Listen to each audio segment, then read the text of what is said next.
Nasamsam ng mga tauhan ng PIDEA ang aabot sa 100 milyong pisong halaga ng hinihinalang shabu sa isang abandonadong kotse sa barangay San Jose, Quezon City. Balitang hatid ni Mav Gonzalez.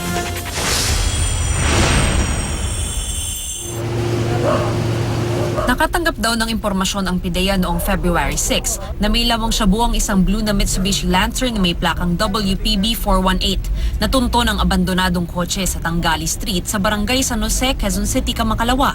3 araw na raw nakaparada sa kalsada ang kotse. Pero ayon sa mga taga-barangay, hindi residente sa lugar ang may-ari nito. Sa tingin ko hindi dito ilalaglag yung shabu na yan eh. Oh, hindi dito. Posible nakatunog lang yan.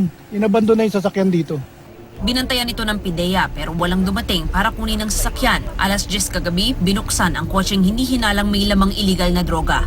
Sa trunk ng kotse, nakuha ang 2 5-gallon water container na puno ng hinihinalang shabu. Tinakpan pa ito ng mat.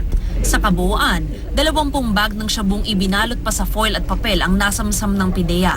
Halos 20 kilo ang laman nito na nagkakahalaga raw ng mahigit 100 milyong piso. Sa pangalan wala siyang hindi niya alam kasi basta according to him, ito ay pag-aari ng Chinese drug lord. Alright. Transnational. And alam natin kung kanino dadalhin, sir? Hindi rin alam. Kaya nga binabantayan namin kung sino ang kukuha. So it so happened na parang nabulabog dahil may insidente nga na i-re-raker sana ito. Walang nakuhang identification sa kotse. Ipa-follow up ngayon sa LTO kung sino ang may-ari ng kotse.